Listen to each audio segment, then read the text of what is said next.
ওই যুদ্ধের সময় আমরা একটা কবরস্থানের ভিতরে অস্ত্রাগার স্থাপন করলাম, অস্ত্র রাখার জায়গা বানাইলাম। ওই অস্ত্রাগার পাহারা দেওয়ার জন্য সেনাবাহিনীর ভিতর থেকে কিছু সদস্য বেছে নিলেন, যাদের গায়ে খুব শক্তি, যাদের সাহস বেশি, এমন কিছু যুবক বেছে বেছে সেনাবাহিনী থেকে নিলেন। যে কয়জন যুবক নিলেন তাদের মধ্যে আমিও একজন ছিলাম। হুজুর, আমিও সেনাবাহিনীর একজন সদস্য, আমাকেও তারা নিলেন। তো আমরা যে কয়জন অস্ত্রাগার পাহারাদারি করতাম, আমরা একত্র বসে ভাগ করে নিলাম, পালি করে নিলাম, দুইজন দুইজন করে পাহারা দিব, আর বাকিরা ঘুম পারবে। তো আমার যেদিন পালি পাহারা দিলাম, সারা রাত জেগে জেগে যখন পাহারাদারি করলাম, বাদ ফজরের পর এক পা দুই পা করে কবরস্থানের ভিতর দিয়া আমি একটু পায়চারি করতেছিলাম। পায়চারি করতে করতে একটু দূরে যখন গেলাম, হঠাৎ আমার কানে একটা কর্মর একটা আওয়াজ ভেসে আসলো। মনে হয় যেন হাড্ডিগুলো চূর্ণ বিচূর্ণ করতেছে, এমন একটা আওয়াজ, বিকট আওয়াজ। আওয়াজটা শোনার পর আমার দিলের ভিতরে ভয় লাগলো। আমি থমকে দাঁড়ায় গেলাম। এই কঠিন আওয়াজ কোথায় থেকে আসে? মনে হয় হাড্ডিগুলো কর্মরে খাচ্ছে, চূর্ণ বিচূর্ণ হয়ে যাচ্ছে। আল্লাহর বান্দা বলেন, আমি দাঁড়াইয়া নির্ণয় করতেছিলাম আওয়াজটা কোথায় থেকে আসে। এক পর্যায়ে আমি বুঝতে পারলাম, মনে হয় আমার পিছনে একটা কবর থেকে আওয়াজ। আমার দিলের ভিতরে ভয়, কিন্তু আমি টকবগে যুবক, দিলের ভিতরে আবার সাহসও আছে। আমি তখন আস্তে আস্তে করে কয়েক পা পিছাইলাম, পিছনে গিয়ে আমি ওই কবরের পাশে দাঁড়াইলাম। দাঁড়াইয়া আমি নির্ণয় করতেছিলাম যে আসলে আওয়াজটা কোথায় থেকে বের হয়। আমার মন বলে যে এই কবর থেকে আওয়াজ। আমার কাঁধে ছিল রাইফেলের বাদ দিয়ে আমি কয়েকটা ইটা সরাইয়া ফেললাম। কয়েকটা ইটা সরানোর পর আওয়াজ যেন আরো তীব্র হচ্ছে, আওয়াজ আরো বেশি শোনা যায়। আমার তখন বিশ্বাস হলো তাহলে এই কবরের ভিতরে আওয়াজ। আমি তখন ইটগুলো আস্তে আস্তে সরাইলাম। ইটগুলো সরাইয়া একটু মাটি যখন সরাইলাম, সাথে সাথে আরো বিকট আওয়াজ। একবার ভয় পাই, আবার বলি যে না, কি আওয়াজ হয় একটু দেখা দরকার। আমি একটু মাটি ভালো করে সরাইলাম। সরানোর পর তাকা দেখতেছি ওই কবরের ভিতরে একটা মানুষের কঙ্কাল দেহ পড়ে আছে, হাড্ডি শুধু কঙ্কাল পড়ে আছে। আর ওই কবরের ভিতরে আমার বাবাজিরা, মুফতি মফিদুল ইসলাম তার কিতাব অস্ত্রবেদা কাহিনী এই বইখানার ভিতরে লেখছেন। আল্লামা তারেক জামিল চোখে দেখা কবরের আযাব তার এই বইখানার ভিতরে লেখছেন। এর নবীর উম্মতের দল। এরপরে আমার কাছে আর একটা বই আছে, কুদরতের কারিশমা, যুগে যুগে আল্লাহর সাহায্যের নমুনা। এই বইখানার ভিতরে ঘটনাটা লেখছে আমার বাবাজিরা। তিনি বলেন, ওই যুবক বলেন, আমি তাকা দেখি ছোট্ট একটা প্রাণী, ইঁদুরের চাইতে হয়তো একটু বড় হবে, দেখতে একদম ইঁদুরের মতোই মনে হয় একটা প্রাণী। ছোট্ট এই প্রাণীটা যখন ওই মানুষের কঙ্কালের সাথে যখন ঠোঁট লাগায় আঘাত করে, আঘাত করা মাত্রই পুরা কঙ্কালটা জড়ো হয়ে যায়, খিঁচানি শুরু হয়, কর করে আওয়াজ শুরু হয়। আমার বাবাজিরা খুব খেয়াল করেন। ওই যুবক বলেন, আমার কাঁধে তো রাইফেল আছে। আমি একটু তাকায় দেখলাম, দেখার পরে আমার একটু দয়া হলো ওই ব্যক্তির প্রতি। এই লোকটার কঙ্কালের ভিতরে আঘাত করে এত আওয়াজ, না জানি তার কত কষ্ট হয়। আমার একটু মায়া লাগলো। আমার এটাই সবচেয়ে বড় ভুল মনে হয়। আমি তখন ওই আমার মনে নাই যে এটা কবরের জগৎ, আমি দুনিয়া মনে কইরা আমি আমার রাইফেলটা তা করি। আমাদের মধ্যে অনেকেই কেউ কেউ আছে যারা আল্লাহ কেউ স্বীকার করে না, অস্বীকার করে, এরকম আছে না? নাস্তিকরা বলে যে ওমা ইহলিকুনা ইল্লা দাহার, যে সব কিছু কালের আবর্তনে পরিবর্তন হয়, আল্লাহ বলতে কিছু নাই। কিন্তু ওরাও একটা জিনিস স্বীকার করে, সেটা কি, যে আমাদেরও মৃত্যুবরণ করতে হবে। যে দলেরই হোক, কবরের আযাব মানুক আর না মানুক, পুলসেরাত, হাসর, এগুলো মানুক আর না মানুক, আল্লাহকে মানুক আর না মানুক, কিন্তু এটা মানে যে আমাদের মৃত্যুবরণ করতেই হবে, এটার ভিতরে কেউ দ্বিমত পোষণ করে না। তাহলে মৃত্যু যেহেতু অবধারিত, আমাদের মৃত্যুর স্বাদ আস্বাদন করতেই হবে, মরতেই হবে। মরার হাত থেকে আমরা কেউ রেহাই পাবো না। আইনামা তাকুনু ইদরিকুমুল মাউতু ওয়ালাউ কুনতুম ফি বুরুজিম মুশাইয়াদা। আমরা যে যেখানে আছি, কোথাও পলায়ন করলেও আমরা মৃত্যুর হাত থেকে বাঁচতে পারবো না, মরতেই হবে। মরবো, কবরে আমাদের যেতেই হবে। তাহলে আমাদের কবরের কিছু সামানা নিয়ে দেওয়া দরকার। কি বলেন? কবরে যেহেতু যেতেই হবে, মাপ যেহেতু নাই, আমরা কোথাও বেগে পালিয়ে থাকতে পারবো না, মরণ আমাদেরকে ধরবেই। সুতরাং মৃত্যুবরণ আমাদের করতেই হবে। মহানবী সাল্লাল্লাহু আলাইহি ওয়াসাল্লাম মেরাজের রজনীতে হযরতে জিবরাইল ফেরেশতার সাথে সঙ্গে নিয়ে মালাকুল মউত আজরাইলের সাথে দেখা করতে গেলেন।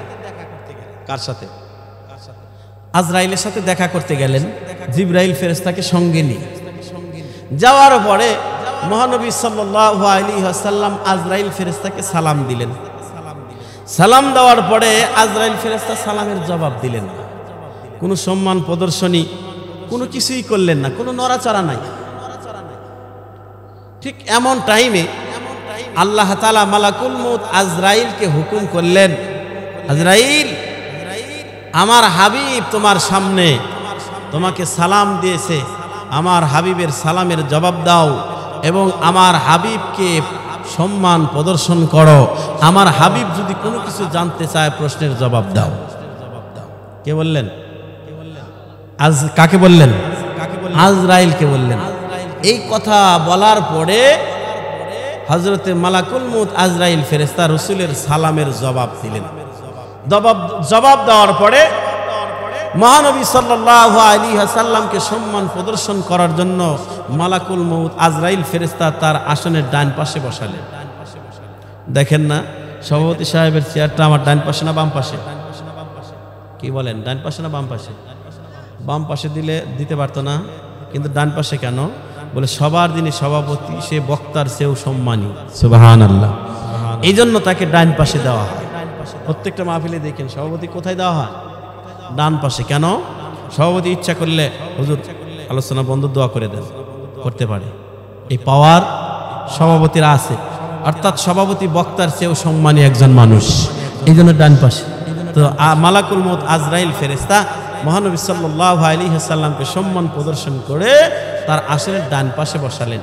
ডান পাশে বসাইয়া মালাকুল মউত আজরাইল পয়গম্বরকে ডাক দেয়া বলেন, ওগো পয়গম্বর, আমার অপরাধ আপনি মাফ করে দেন, আমার ভুল আপনি মাফ করে দেন ওগো রাসূল। আল্লাহ তাআলা যেদিন থেকে আমাকে এই চেয়ারে বসাইছেন, আল্লাহ তাআলা আমাকে যেদিন থেকে এই দায়িত্বে আমার কাঁধে অর্পণ করেছেন, সেদিন থেকে অদ্য পর্যন্ত একটা সেকেন্ডের জন্য এমন অবস্থার সম্মুখীন আমি হই নাই যে এই আসন থেকে একটা সেকেন্ডের জন্য আমাকে উঠতে হয়। শুধু তাই না, জীবনে কারো সালামের জবাব দেওয়ার প্রয়োজন হয় নাই। আজকে যেহেতু স্বয়ং আল্লাহ আমাকে হুকুম করেছেন আপনার সালামের জবাব দেওয়ার জন্য, ওগো রাসূল, তাই আপনার সালামের জবাব দিয়া আপনার সাথে কথোপকথনের সুযোগ পাই না। পয়গম্বরও চিন্তা করলেন, সুযোগ যেহেতু পাইছি তাহলে তোমার সাথে আমার অনেকগুলো কথা আছে, জানার বিষয় আছে।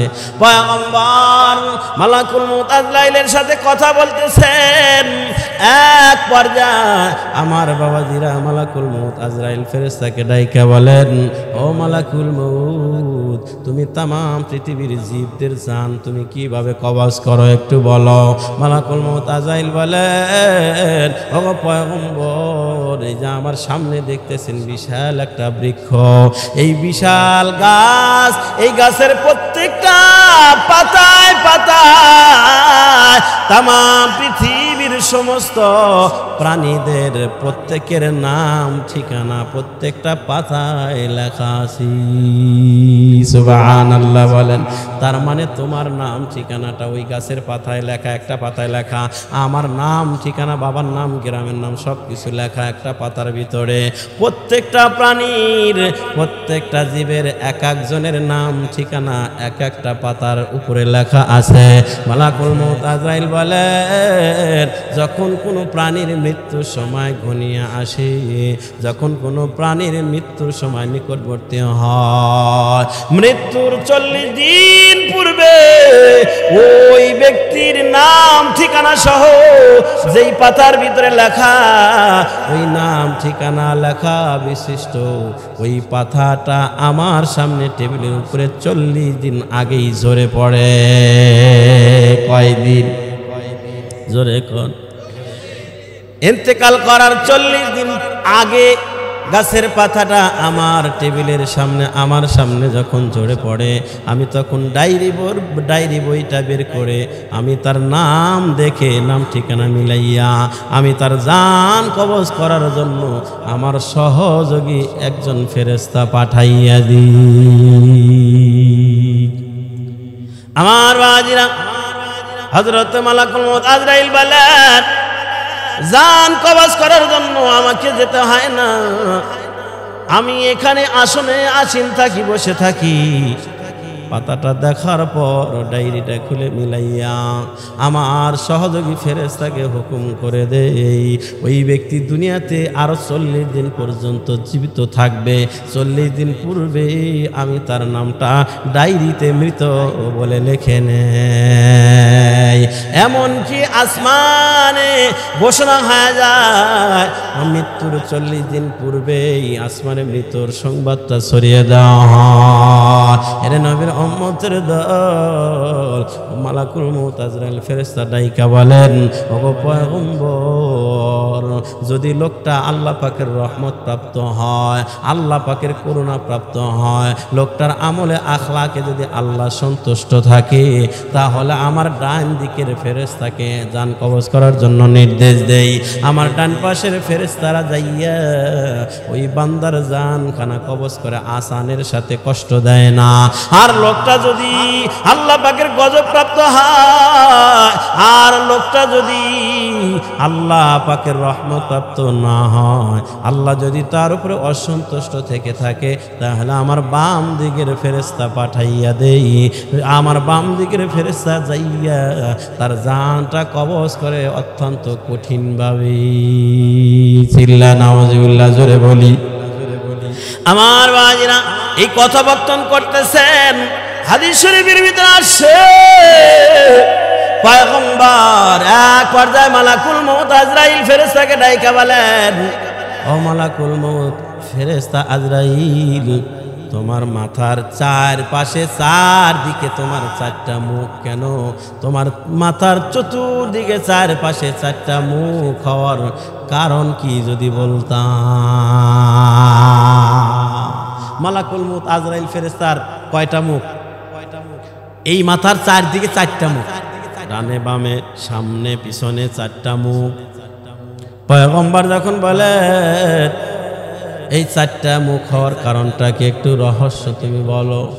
মালাকুল মউত আজরাইল লাগ দেখো, ওগো পয়গম্বর, আমার সামনের মুখটা আল্লাহ তাআলা বানায় দিয়েছেন নূরের দ্বারা। আল্লাহ পাকের নূর দ্বারা আমার সামনের মুখটা বানায় দিছেন, আর আমার সামনের মুখ দ্বারা আমি আল্লাহ পাকের মুমিন বান্দাদের জান কবজ করার হুকুম দেই। সুবহানাল্লাহ, জোরে বলে। ওগো রাসূল, আর আমার ডান পাশের মুখটা আল্লাহ বানায় দিছে আল্লাহর রাগ ক্রোধের দ্বারা, গোসার দ্বারা, আল্লাহ পাকের ক্রোধের দ্বারা আমার ডান পাশের মুখটা বানায় দিছেন। আর আমার ডান পাশের মুখ দিয়া পাপী বান্দাদের, মুমিন আসি পাপী বান্দাদের জান কবজ করার হুকুম দেয়। আর আমার বাম দিকে, আমার মাথার বাম দিকে যে মুখ, এই বাম দিকের মুখ আল্লাহ বানাইছেন আল্লাহ পাকের গজব দ্বারা। আর এই মুখ দ্বারা আমি মুনাফিকদের জান কবজ করার হুকুম দেই। জোরে কই নাউযুবিল্লাহ। এর নবীর উম্মতের দল মালাকুল মউত আজরাইল ডাকতে বলেন, আমার পিছনের মুখটা আল্লাহ বানায় দিয়েছেন জাহান্নামের আগুন দ্বারা। আমার পিছনের মুখ দ্বারা বেঈমান দুনিয়ার বেঈমান কাফের মুশরিকদের জান কবজ করার হুকুম দেয়। এর নবীর উম্মতের দল খুব গভীরে মনোযোগ দেন। তাহলে মালাকুল মউত আজরাইলের কয়টা মুখ? 4টা মুখ দ্বারা আমার প্রথম সামনের জবান দ্বারা ইমানদার মুমিনদের জান কবজ করার হুকুম দেওয়া হয়। ডানের মুখ দ্বারা দেওয়া হয় হলো পাপী বান্দাদের, বামের মুখ দ্বারা হলো মুনাফিকদের, পিছনের মুখ দ্বারা হুকুম দেন দুনিয়ার যত বেঈমান মুশরিক আছে তাদের জান কবজ করার। আমার বাবাজিরা, তাহলে মানুষ দুনিয়াতে আরো 40 দিন বাঁচবে। এই 40 দিন আগেই কিন্তু আসমানে ঘোষণা হয়ে যায়, সেই বৃক্ষের পাতাটা আজরাইলের সামনে পড়ে। এর নবীর উম্মতের দল আমার বাবা, আমরা যদি জানতাম যে আমার আসমানে ঘোষণা হয়ে গেছে 40 দিন আর আমি বাঁচবো দুনিয়ায়, আমার মৃত বলে আসমানে ঘোষণা হয়ে গেছে, আজরাইলের ডায়েরিতে লেখা হয়ে গেছে, আমরা যদি জানতাম তাহলে তো আমরা আল্লাহ পাকের ইবাদত বেশি করতাম। কথা বলেন ঠিক কিনা রে বাবা? আমরা যেহেতু জানি না, তাইলে ওই টাইমটা কখন এটা কিন্তু আমরা জানি না। ধরে নেওয়া লাগবে আল্লাহ পাকের কালামুল্লাহর ভিতরে জানায় দেন, লিকুল্লি উম্মাতিন আজাল ফাইযা জাআ আজালুহুম লা ইস্তাখিরুনা সাআতাও ওয়া লা ইস্তাকদিমুন। মাউতু কাসিন কুল্লু নাসিন শারিবু কবরু বাইতিন কুল্লু নাসিন দাখিলু। এর নবীর উম্মতের দল আল্লাহ তাআলা আমাদেরকে জানায় দেন, লিকুল্লি উম্মাতিন আজাল, প্রত্যেকটা প্রাণীকে মৃত্যুর একটা নির্দিষ্ট সময়সীমা দেওয়া হয়েছে। যখন সেই সময়টা শেষ হয়, ফাইদা জাআ আজালুহুম, নির্দিষ্ট সময় যখন শেষ, আমার বাবাজিরা আল্লাহ তাআলা বলেন লা ইস্তাখিরুনা সাআতাও ওয়া লা ইস্তাকদিমুন। আল্লাহ তাআলা জানায় দেন 1 মিনিট আগেও কারো জান কবজ করা হবে না, 1 মিনিট পরেও কারো জান কবজ করা হবে না। তাইলে বাবাজিরা, তোমার আমার যে হায়াতের মুদ্দত, হায়াতের সময় দেওয়া হয়েছে, কারো 40 বছর, কারো 50, 60, 70, 80, 90, 100 বছর, নির্দিষ্ট একটা সময় পর্যন্ত সময় দেওয়া হয়েছে। কথা বলেন ঠিক কিনা রে বাবা? সময় যখন শেষ, আমার বাবাজিরা ফেরেশতা আমাদের সামনে হাজির হয়ে যাবে নেওয়ার জন্য। এর নবীর উম্মতের দল যদি মুনাফিক হই তাহলে তো আযাবের ফেরেশতারা আসবে, যদি গুনাহগার হই তাহলে আল্লাহর রাগের ফেরেশতারা আসবে। এজন্য আমার বাবারা নিজের আমলকে শুধরাইতে হবে, যেহেতু মৃত্যুবরণ করতেই হবে, কবরে যাওয়া লাগবে, বাঁচতে যেহেতু পারবো না, দুনিয়ার ক্ষমতা দিয়া কবরতে মৃত্যুর হাত থেকে বাঁচা যাবে না। আপনি যদি মনে করেন হুজুর স্বরাষ্ট্রমন্ত্রী আমার খালাতো ভাইয়ের ফুফাতো ভাই, মালাকুল মউত যখন আসবে আমি আমার খালাতো ভাইয়ের ফুফাতো ভাই স্বরাষ্ট্রমন্ত্রীকে ফোন করে দিব, স্বরাষ্ট্রমন্ত্রী কিছু সৈনিক পাঠায় দিবে, তাই বুঝি মালাকুল মউত ভয়ে চলে যাবে? কথা কন আর জয় কন। আপনি বলবেন হুজুর আমার বংশীয় ক্ষমতা বেশি, মালাকুল মউত আসলে সবাই লাঠি নিয়ে আমার চতুর্দিকে বসে থাকবে, তাই বুঝি মালাকুল মউত ভয়ে পলায় যাবে? আরো জোরে কোন যাবে নাকি? এর নবীর উম্মতের দল মালাকুল মউত পলায় যাবে না, বরং যেই টাইমটা দেওয়া আছে সেই টাইমে তোমার আমার জানটা কবজ করে নিবে রে বাবা। সুতরাং মরতে হতে হবে, কবরে যেহেতু যাওয়া লাগবে, এই জন্য কবরের সামানা গোছাইতে হবে। এই জন্য পয়গম্বর আরবি বলেন, আল কাইসু মান দানা নাফসাহু ওয়া আমিলা লিমা বা'দাল মাউত ওয়াল আজিজু মান আতবা নাফসাহু হাওয়াহা ওয়া তামান্না আলাল্লাহ। আপনার আমার নবী বলেছেন, প্রকৃত বুদ্ধিমান সে যে ব্যক্তি পরপারের জন্য আমল সঞ্চয় করে, সে হলো বুদ্ধিমান।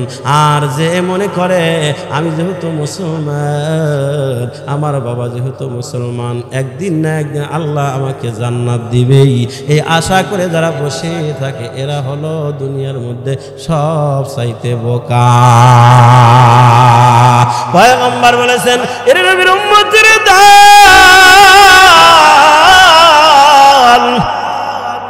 মউত কাছে আসলে বাবা ঠেকাইতে পারবে না, মা ঠেকাইতে পারবে না, সন্তান ঠেকাইতে পারবে না, কেউ ঠেকাইতে পারবে না, মউতের হাত থেকে কেউ বাঁচাইতে পারবে না রে ভাই। এই জন্য মউতের জন্য আমার আপনার তৈরি থাকা লাগবে, আমল সঞ্চয় করা লাগবে রে বাবা।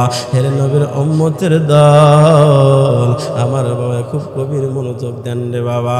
পয়গম্বর আরবি এই জন্য বলেন, ইবাসু কুল্লু আবদিন আলা মা মাতা আলাইহি। নবী বলেন, যে যেই হালাতে মরবে, কিয়ামতের ময়দানে আল্লাহ তাআলা তাকে ওই অবস্থায় কিয়ামতের দিন উঠাবেন। আপনার মরণ যদি মসজিদে হয়, কিয়ামতের ময়দানে মসজিদ থেকে আপনি উঠবেন। আপনার মরণ যদি রাস্তায় অ্যাক্সিডেন্ট করে মরেন, তাহলে ওখান থেকে আল্লাহ আপনাকে উঠাবে। আপনি যদি ফাঁসি দেয়া মারা যান, তাহলে ফাঁসি রশি নিয়ে কিয়ামতের ময়দানে আপনাকে ওঠা লাগবে। আমার বাবাজিরা, এই জন্য শহীদ যারা হয়, দ্বীনের জন্য যুদ্ধ করে দেওয়া শহীদ হয়, এই জন্য তাদেরকে ধন নিষেধ, তাদের রক্ত মাখা ওই অবস্থায় দাফন করার হুকুম আসছে। কেন রে বাবা? বলে কিয়ামতের ময়দানে তারা ওই রক্ত মাখা অবস্থায় আল্লাহর সামনে দাঁড়ায়া যাবে। এই জন্য আমরা কি চাই না, আমার মরণটা ভালো হালাতে হোক, আমার মরণটা নামাজের হালাতে হোক, আমার মরণটা মাহফিলে হোক, আমার মরণটা মসজিদে হোক। তুমি আমি যদি গুনার কাজে যাই, মরণের কথা যদি ভুলে যাই, আমার বাবাজিরা, মানুষ গুনাহ করে কখন? মরণের কথা ভুলে যায় যখন, বেপরোয়া গুনাহ করে তখন। কথা বলেন ঠিক কিনা? মরণের ভয় যদি সিনার ভিতরে আমার আপনারা থাকে, যেই ব্যক্তির সিনার ভিতরে মরণের ভয়, সে কোনোদিন হারাম হাতে নিবে না, সে কোনোদিন হারাম খাবে না। মরণের ভয় যার সিনায়, সে কখনো অন্যের ক্ষেত আইল কেটে কেটে নিজের ক্ষেত ওসার বানাবে না। মরণের কথা যার দিলের ভিতরে আসে, সে কখনো মাপে ভেজাল দেবে না। মরণের ভয় যার আসে, চাষতলে বসে বসে টিভির দিকে তাকায় সিনেমা দেখবে না। মরণের ভয়, কবরের ভয় যার সিনা, সে বেগুনের ছিদ্রের ভিতরে মাটি দিয়া ছিদ্র বন্ধ করে কাস্টমারকে ঠকাতে পারবে না। কথা বলেন ঠিক কিনা? মরণের ভয় যার সিনার ভিতরে আসে, সকালবেলা ডায়াবেটিস চালানো হাঁটতে বের হয়, হাঁটতে হাঁটতে চলে গেছে ওই মরে যাওয়ার পর চাষটল দেখে, চাষটল খুলে বসছে। মরে যাওয়ার পর চাষটলে বসে বয়মের ভিতরে থেকে হাত দেয়া 5টা বিস্কুট বের করে খাইলো, পানি পান করে, চা পান করে। 3টা বিস্কুট দাম দেওয়ার সময় 3টা বিস্কুটের দাম দিল, আর 2টা খাইছে ফাও। এরকম আছে না নাই? আরো জোরে কর। মরণের ভয় যদি থাকতো, দোকানদার দেখে নাই, দোকানদার বিশ্বস্ত, বিশ্বাস করে তোমাকে ছেড়ে দিছে, 5টা নিয়ে খায়া তুমি 3টার দাম দিলা, 2টা যে খাইলা ফাও। মরণের ভয় যদি থাকতো, তাহলে ওই ব্যক্তি কখনোই আমার বাবাজিরা ওই 2টা ফাও খাইতো না। ঠিক কিনা? জোরে কর। এর নবীর উম্মতের দল। এজন্য এক হাদিসে রাসূল বলেন, কেন বান্দা যদি দৈনিক মাত্র 20 বার মরণের কথা স্মরণ করে, আল্লাহ তাআলা তার শহীদি মর্যাদা দিবে। সুবহানাল্লাহ, করে বলি সুবহানাল্লাহ। কিসের মর্যাদা? শহীদের মর্যাদা কেন দেওয়া হবে? আমার ব্যাখ্যায় বলা হয়, যেহেতু কবরস্থানের মাহফিল, এই জন্য গুরুত্বপূর্ণ এই বিষয় আলোচনা হবে। আমার বাবারা, শহীদের মর্যাদা কেন দেওয়া হবে? বলে দৈনিক যদি কেউ এই কথা দিলের ভিতরে রাখে, কখন যেন মসজিদের মাইক দিয়ে আমার নামটা এলান হয়, অমুক যার নাই অমুকের জানাজা অমুক মাঠে এতটা সময় হবে, কখন যেন দিয়া দেয় এলান। আবার কেউ যদি মনে করে মসজিদের খাটটা কখন যেন আমার বাড়িতে উপস্থিত হয়, আবার কেউ যদি দিলের ভিতরে মনে করে কখন যেন মালাকুল মউত আমার কাছে এসে যায়, এই কল্পনা দিলের ভিতরে থাকলে লোকটা কখনো অন্যায় পথে পা দিতে পারবে না। ঠিক কিনা বলেন? এজন্য আল্লাহ রাসূল বলেন, কোন বান্দা যদি দৈনিক 20 বার করে মরণের কথা স্মরণ করে গো, আল্লাহ রাসূল বলেন আল্লাহ তাআলা তারে শহীদি মর্যাদা দিয়ে মরণ দিবেন, আর শহীদের জন্য আল্লাহর জান্নাতের দরওয়াজা খোলা। আমার আজিরা পয়গম্বরের সাহাবী হযরত আবু হুরায়রা রাদিয়াল্লাহু তাআলা আনহু একটা হাদিস বর্ণনা করেছেন। তিনি বলেন ক্বালা রাসূলুল্লাহ সাল্লাল্লাহু আলাইহি ওয়াসাল্লাম মাইয়া আখুযু আন্নী হাউলাইল কালিমাতি ফায়ামালু বিহিন্না আও ইউআল্লিমু মাইয়া আমালু বিহিন্না। কুলতু আনা ইয়া রাসূলুল্লাহ। নবীজির সাহাবী হযরত আবু হুরায়রা তিনি বলতেছেন, পয়গম্বর বলেন মাইয়া আখুযু আন্নী হাউলাইল কালিমাতি। নবীর সাহাবী আবু হুরায়রা বলেন, পয়গম্বর বলেছেন মাইয়া আখুযু আন্নী হাউলাইল কালিমাতি, তোমাদের মধ্যে কে আছো আমার কিছু কালেমাগুলা মুখস্থ করবা, নিজে আমল করবা, আও ইউআল্লিমু মাইয়া আমালু বিহিন্না, অথবা অন্যকে আমল করানোর জন্য শিক্ষা দিবা। নবীর সাহাবী আবু হুরায়রা বলেন কুলতু আনা ইয়া রাসূলুল্লাহ। হযরত আবু হুরায়রা রাদিয়াল্লাহু তাআলা আনহু বলেন আনা, ওগো রাসূল আমি আছি। এই কথা বলা মাত্র ফাআখাযা বিয়াদি, আবু হুরায়রা রাদিয়াল্লাহু তাআলা আনহু বলেন হযরত রাসূল আমার হাতটা এরকম ভাবে ধরে ফেললেন, হাতটা ধরার পর ফাকালা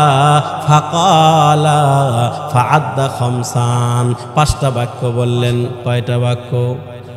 জোরে কর। আমার আপনার রাসূল বলেন ফাআদ্দা খামসান। নবী সাহাবী আবু হুরায়রা বলেন ফাআদ্দা খামসান, 5টা বাক্য গণনা করলেন। ফাকালা বললেন, 1 নাম্বার ইত্তাকিল মাহারিমা তাকুন আ'বাদান নাস।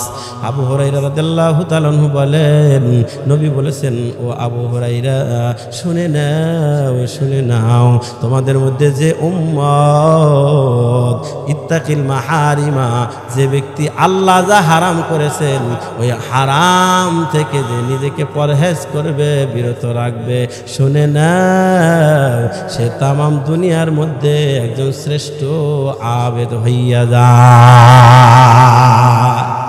কি কইলেন? ইত্তাকিল মাহারিমা তাকুন আ'বাদান নাস। আল্লাহ যা হারাম করেছেন হারাম থেকে ভয় করো, অর্থাৎ হারাম থেকে ফিরে থাকো। হারাম থেকে ফিরে থাকলে লাভ কি? নবীজি বলেন তাকুন আ'বাদান নাস, হারাম থেকে ফিরে থাকলে তুমি শ্রেষ্ঠ ইবাদতকারী হইবা। আমরা তো মনে করি নামাজ পড়লে বুঝি নেকি হয়, কিন্তু সুদ না খাইলেও যে নেকি হয় এটা আমরা জানি না, বুঝি না। কথা কন ঠিক কিনা? আমরা তো মনে করি রোজা রাখলে নেকি হয়, কিন্তু কোন সময় রোজা না রাখলেও নেকি হয়। কয় হুজুর কয় কি আছে না এরকম টাইম? কমপক্ষে বছরে 5 দিন। কয় দিন? 2 ঈদের দিন এবং আইয়ামে তাশরিক কুরবানি ঈদের পরে 3 দিন। এই 5 দিন রোজা রাখা নিষেধ। সারা বছর রোজা রাখলে যেমন নেকি, এই 5 দিনে রোজা না রাখলেও নেকি। সুবহানাল্লাহ বলেন। আমার মারা প্রত্যেক মাসে তাদের শরীর অসুস্থ হয়, অসুস্থর সময় নামাজ পড়া নিষেধ, ওই সময় নামাজ না পড়লেও নেকি। সুবহানাল্লাহ বলেন। নামাজ পড়লে যেমন নেকি, নামাজ না পড়লেও নেকি। সুদ খাওয়া হারাম, সুদ থেকে বেঁচে থাকলেও নেকি। ঘুষ খাওয়া কথা কয় না, হারাম না হালাল? আরো জোরে কন। এই হারাম থেকে ফিরে থাকলেও নেকি। নবী বলেন ইত্তাকিল মাহারিমা তাকুন আ'বাদান নাস। তোমরা যদি হারাম থেকে নিজেকে বাঁচাইতে পারো তাহলে নিজের ক্ষেতের আইল কেটে নিজের ক্ষেত ওসার বানানো হালাল না হারাম? ইরি কাটার সিজন আসলে দেখেন ইরি ক্ষেতের আইল কাটতে কাটতে এমন ভাবে রাখে মনে হয় পুলসিরাতের পুল বানায় ফেলায়। কথা কয় না। 1 পাও সোজা রাখলে 2 পাও রাখার জায়গা থাকে না। এটা কিন্তু জায়েজ নাই রে বাবা। এরে নবীর উম্মতের দল, নাম হলো হাজি সাহেব। সরিষা নিয়ে গেছে বাজারে, উপরে ভালো দিছে, মাঝখানে বসি, নিচেও আবার ভালো আছে না নাই? এটা হালাল না হারাম? মাপে কম দেয় মনে হয় হালাল। ধানের ব্যবসায়ীরা ধান মাপতে গিয়া বেশি আনে, এটা মনে হালাল। কসাইরা, অনেক কসাইরা মাপে কম দেয়, এটা হালাল। নবী বলেন সমস্ত হারাম থেকে নিজের বাঁচাও, তখন আবাদান নাস, তুমি শ্রেষ্ঠ আবেদ হইবা। বলেন নাই বেশি তাহাজ্জুদ পড়লে, বেশি নফল নামাজ পড়লে তুমি শ্রেষ্ঠ ইবাদতকারী হইবা। নবী বলেন হারাম থেকে নিজের বাঁচাও, তাহলে তুমি শ্রেষ্ঠ আবেদ হইবা। এরে নবীর উম্মতের দল, 2 নম্বরে পয়গম্বর বলেন ওয়া আরদা বিমা কাসামাল্লাহু লাক তাকুন আগনান নাস। নবী বলেন তোমার কিসমতে যা আল্লাহ তাআলা রেখেছেন তাহাতে তুমি সন্তুষ্ট থাকো। এই কিসমতে যা রাখছে তাতে সন্তুষ্ট থাকবো। এটা কেমনে হুজুর বুঝি নাই, তাহলে সহজভাবে বুঝাই।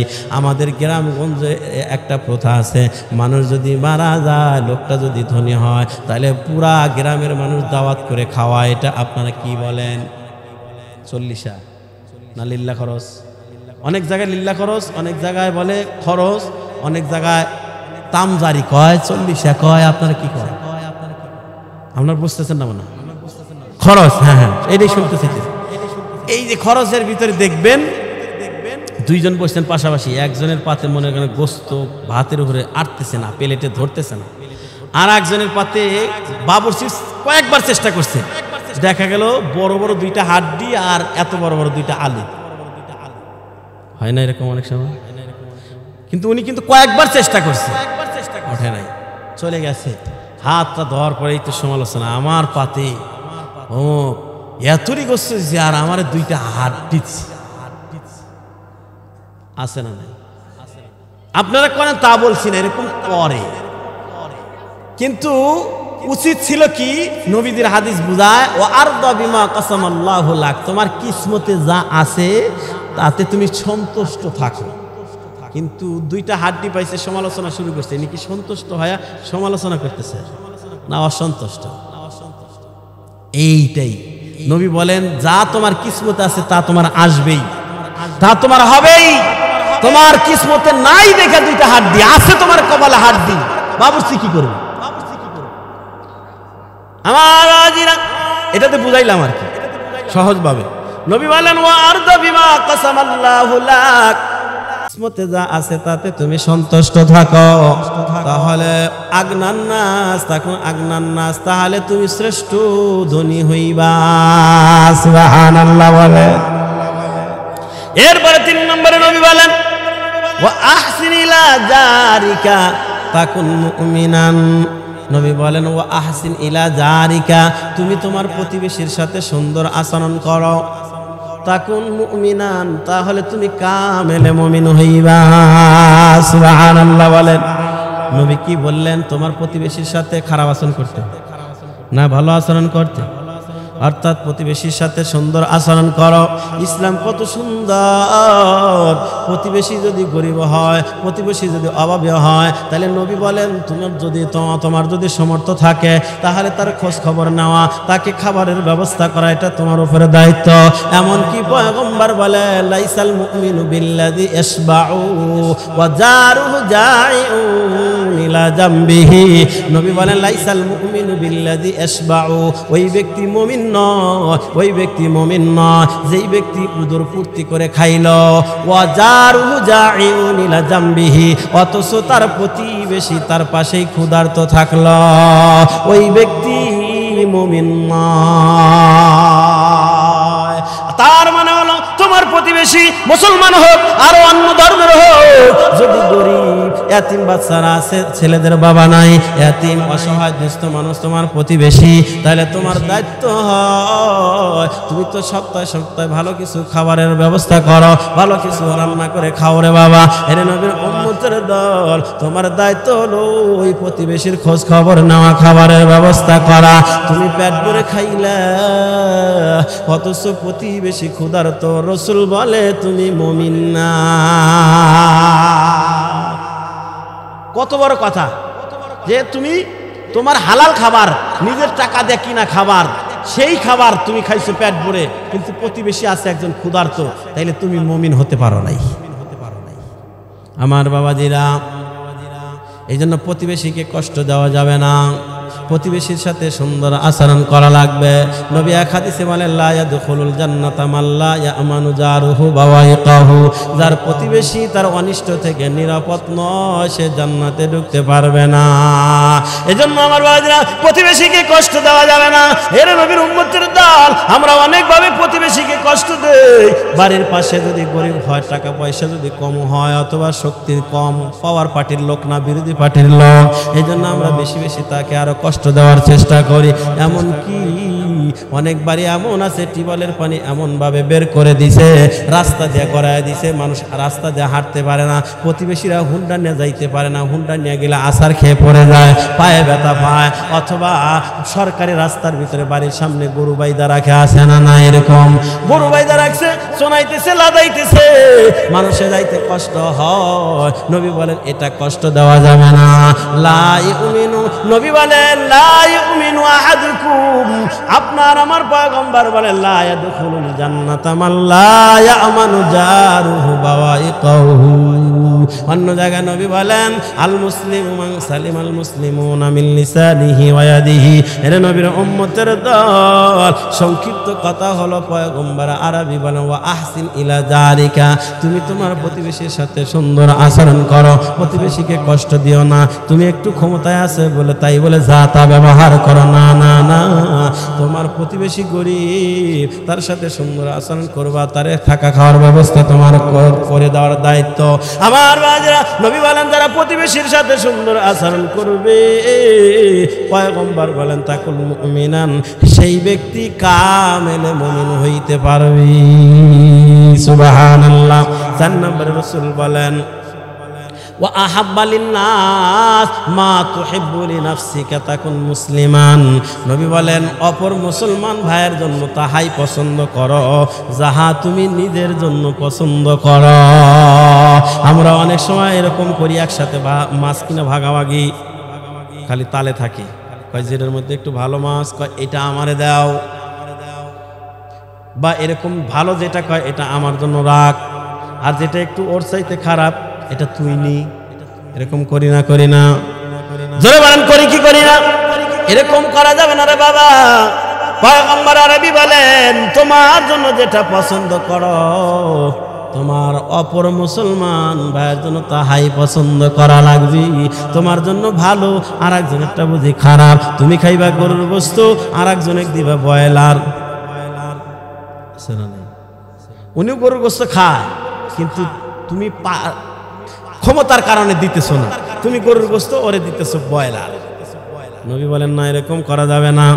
তোমার জন্য যেটা পছন্দ করো, তোমার মুসলমান ভাইয়ের জন্য তাহাই পছন্দ করো। নবী বলেন তাকুন মুসলিমান, তুমি একজন কামেলে মুসলমান হইবা। 5 নম্বরে রাসূল বলেন ওয়ালা তুকসিরুদ দিহকা ফাইন্না কাসরাতাদ দিহকি তুমিতুল কলবা। নবী বলেন বেশি বেশি হাসবা না, বেশি বেশি হাসলে কলব মরে যায়। এর নবীর উম্মতের দল আল্লাহ তাআলা বলেন ফালইয়াযহাকু কালিলাও ওয়ালইয়াবকু কাসীরা। এর নবীর উম্মতের দল খুব ভালো করে বুঝবে। তাইলে আমি বলতেছিলাম আমার বাবাজিরা, আমল করে যাওয়া লাগবে, হারাম থেকে ফিরে থাকলেও আমাদের নেকি হয়। এই জিনিসটা বোঝানোর জন্য লম্বা হাদিস শোনাইলাম রে বাবা। এর নবীর উম্মতের দল আর নামাজ পড়লে যেমন নেকি হয়, হারাম থেকে নিজেকে বাঁচাইতে পারলে তেমনটাই নেকি হয় রে বাবা। এজন্য আসেন, কবর যেহেতু আমাদের যাওয়াই লাগবে, ওই কবর যেন আমরা শান্তিতে থাকতে পারি, এজন্য আমাদের কিছু করা দরকার। আমার বাবাজিরা, কবরে যে আযাব হয় এটা বিশ্বাস করেন তো? কবরে আযাব হক, জাহান্নামের আযাব হক। আমার বাবাজিরা কিতাবের ভিতরে লিখতেছেন, ডাক্তার নূর আহমদ নূর, তার একটা কিতাব আছে মৌত আর আযাবে কবর কি ইবরত না ওয়াকিয়াত, এই বইখানার ভিতরে ডাক্তার নূর আহমদ নূর পাকিস্তান তিনি তার বইয়ের ভিতরে বর্ণনা করতেছেন। আমার বাবাজিরা খুব গভীর মনোযোগ দেন, অল্প সময়, আমার বাবাজিরা বেশি সময় লম্বা করব না রে বাবা। খেয়াল করেন, ডাক্তার সাহেব বলেন, আমি একবার কিছু গ্রামের মানুষ নিয়ে জামাতে বের হইলাম। পাকিস্তানের একটা জায়গার নাম আছে মানসেরা, এই মানসেরা নামক একটা এলাকায় গেলাম আমি জামাত নিয়ে। মসজিদে যাওয়ার পর তবলিগ জামাত মসজিদে আসার পরে কিন্তু আমার বাবাজিরা গাছতো করে, দুই প্রকারের গাছতো হয়, একটা হলো উমুমি গাছ আর একটা হলো খুসুসি গাছ। কথা বলেন ঠিক কিনা? আমার বাবাজিরা খুসুসি গাছ করা হয় তিন প্রকারের মানুষের কাছে, দিনের বড়, দুনিয়ার বড়, কাজের বড়। দিনের বড় আলেম ওলামা, আমার দিনের বড়, কাজের বড় হলো যারা তবলিগ জামাতের সাথে লাইগা আছে। দুনিয়ার বড় যারা মেম্বার, চেয়ারম্যান, প্রতিনিধি, এদের সাথে খুশুসিভাবে গাছতে যায় রে বাবা।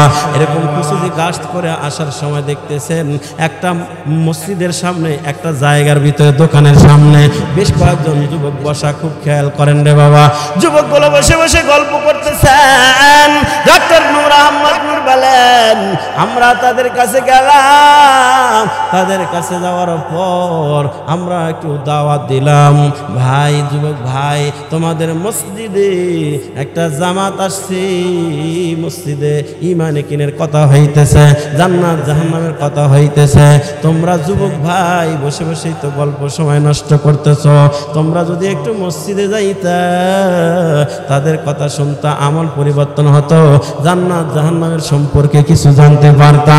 কথা বলে দাওয়াত দেওয়ার পর আমার বাবাজিরা, ওই যুবক যারা বসা ছিল তাদের মধ্যে প্রায় সকলেই মসজিদের দিকে রওনা দিলেন, কিন্তু একটা যুবক বসে রইলেন, তিনি কোনো নড়াচড়া করতেছে না।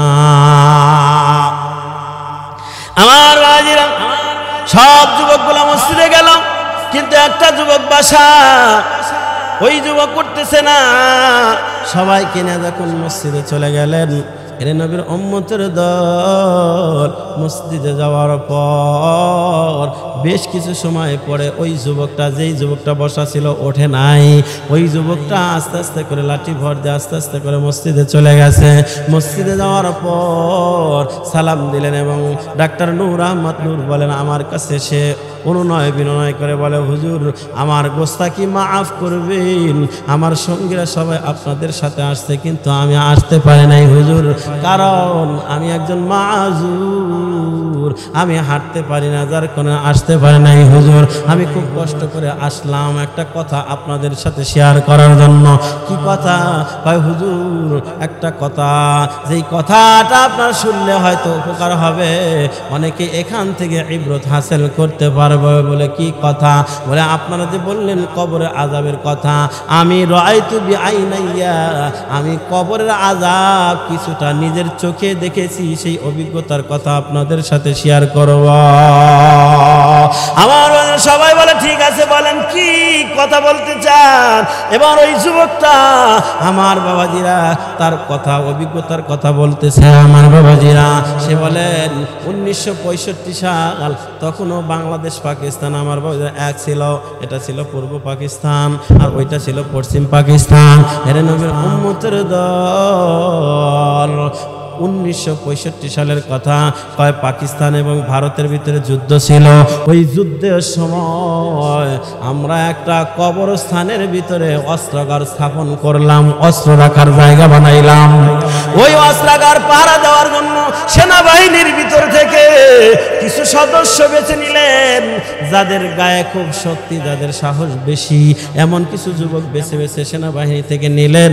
যে কয়জন যুবক নিলেন তাদের মধ্যে আমিও একজন ছিলাম হুজুর, আমিও সেনাবাহিনীর একজন সদস্য, আমাকেও তারা নিলেন।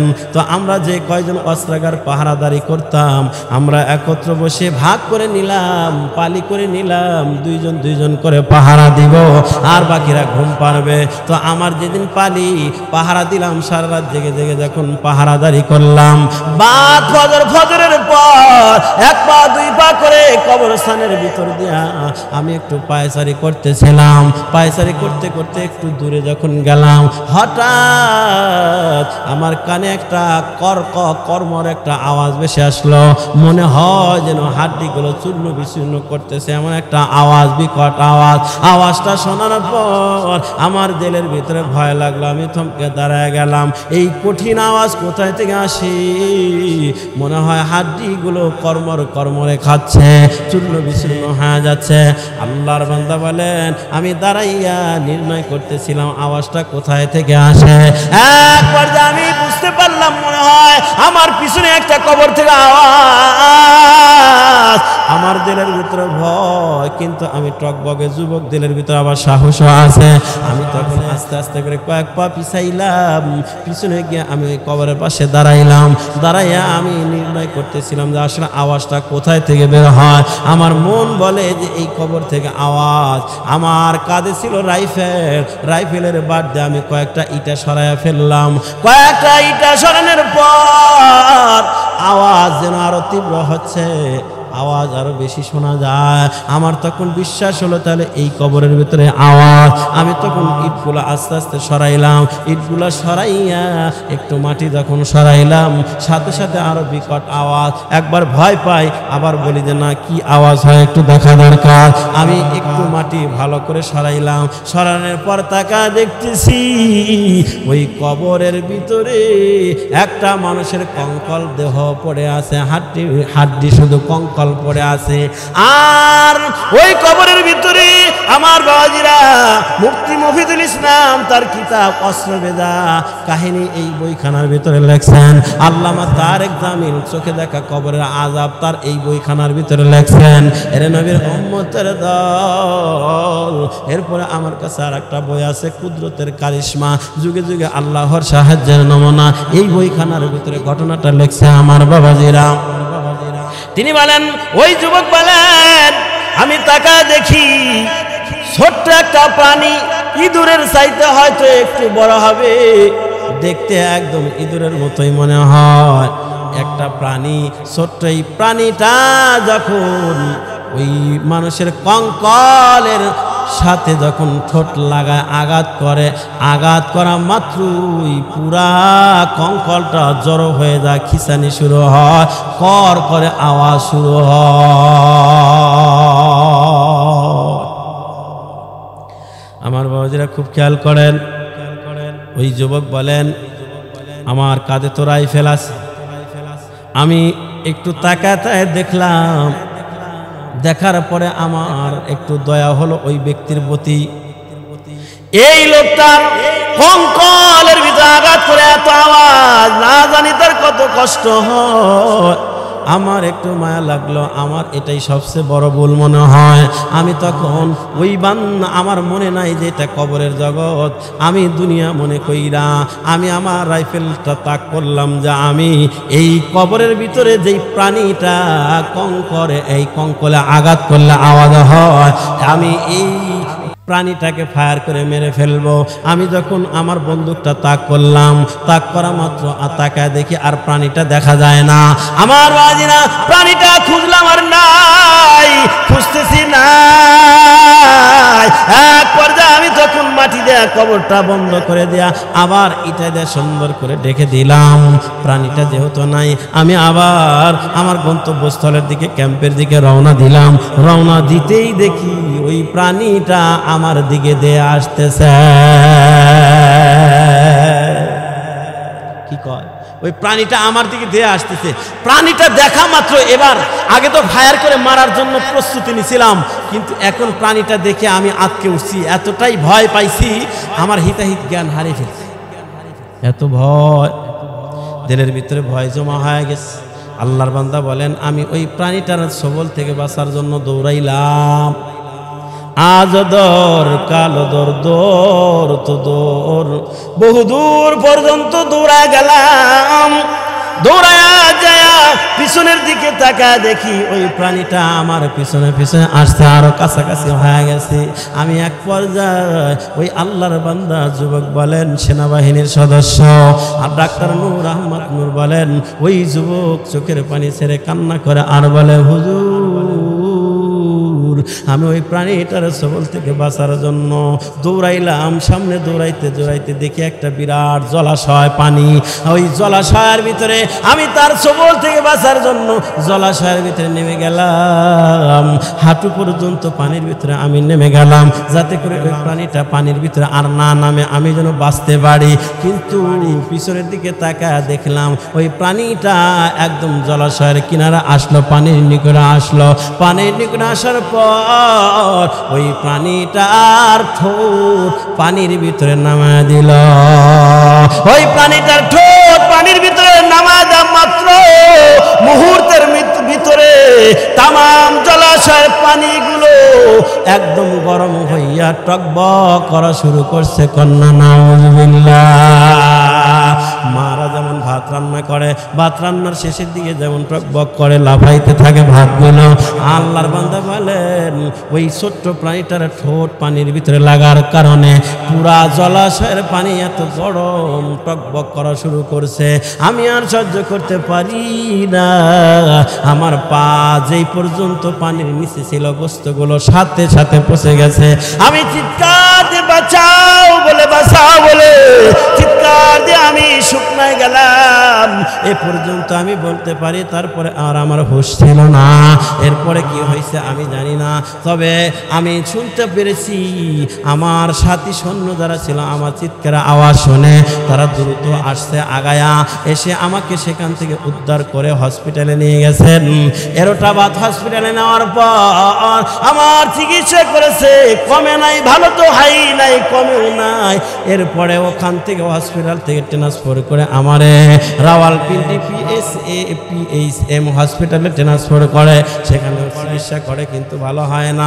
সেখান থেকে আমার ক্যান্টনমেন্ট হসপিটালে প্রেরণ করে, সেখানেও আমার চিকিৎসা করে ভালো হয় না, কমেও না। এরপরে সেখান থেকে আমেরিকার অত্যাধুনিক একটা হসপিটালে আমাকে ট্রান্সফার করা হলো, সরকারিভাবে চিকিৎসা দেওয়া হলো। কিন্তু যতই চিকিৎসা করা হয় ততই অবনতি।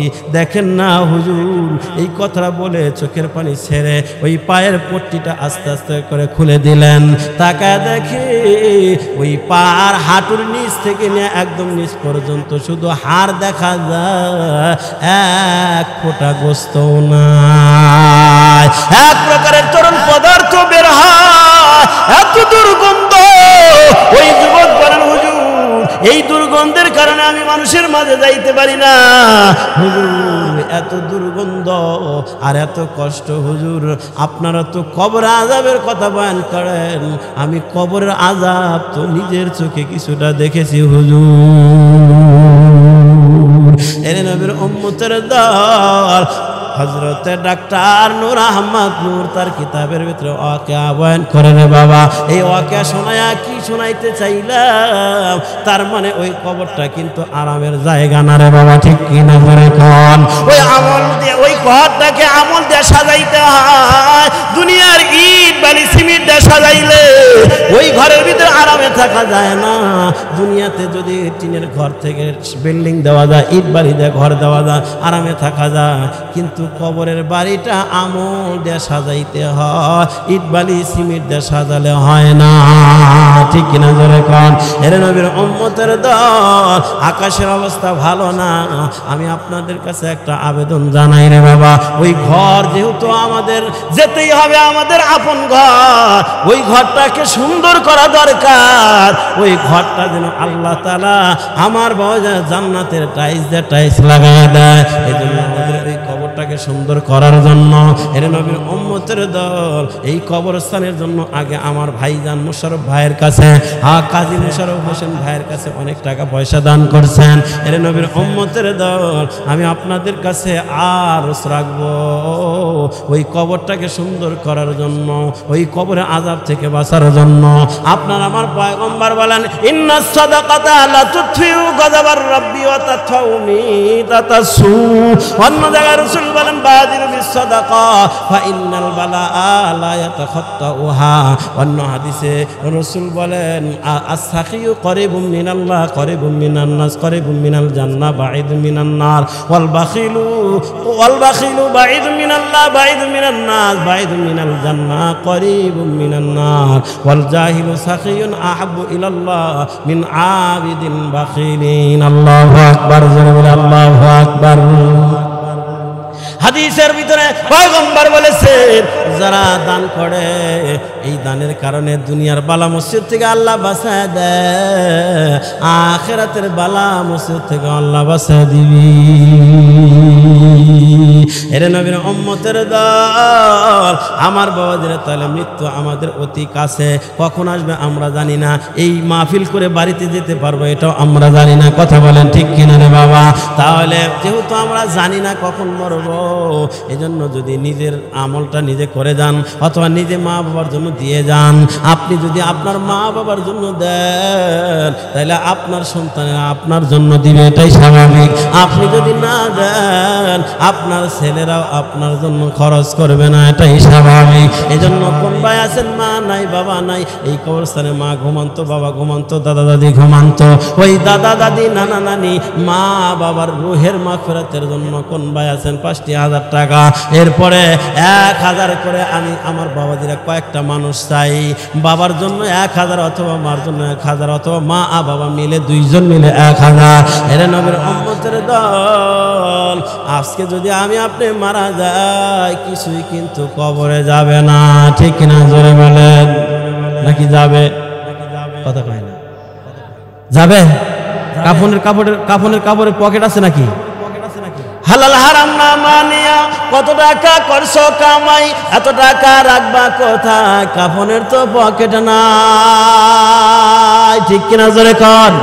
হালাল হারাম না মানিয়া কত টাকা করছো কামাই, এত টাকা রাখবা কোথায়? কাফনের তো পকেট নাই।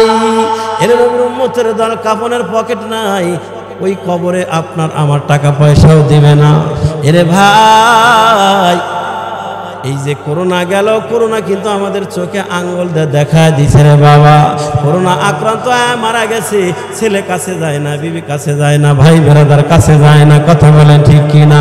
ডাক্তাররা শুধু একটু ভয় দেখাইছে করোনা হওয়ার সম্ভাবনা, আল্লাহ কিন্তু বলেন নাই শুধু ডাক্তারদের ভয়। তাই যদি বাবার লাশের কাছে সন্তান না যায়, স্ত্রী যদি না যায়, এর নবীর উম্মতের দল, আল্লাহ যে বলেছেন ইয়াউমা ইয়াফিরুল মারউ মিন আখি ওয়া উম্মিহি ওয়া আবি ওয়া সাহিবাতিহি ওয়া বানি লিকুল্লি ইমরিইন মিনহুম ইয়াউমাইযিন শাআনুন ইউগনি।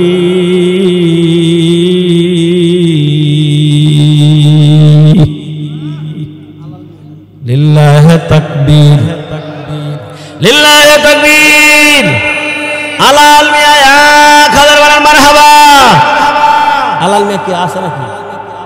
প্রবাসী, ওনা কি আসছে? ও গেছে গা? আচ্ছা, আলাল মিয়া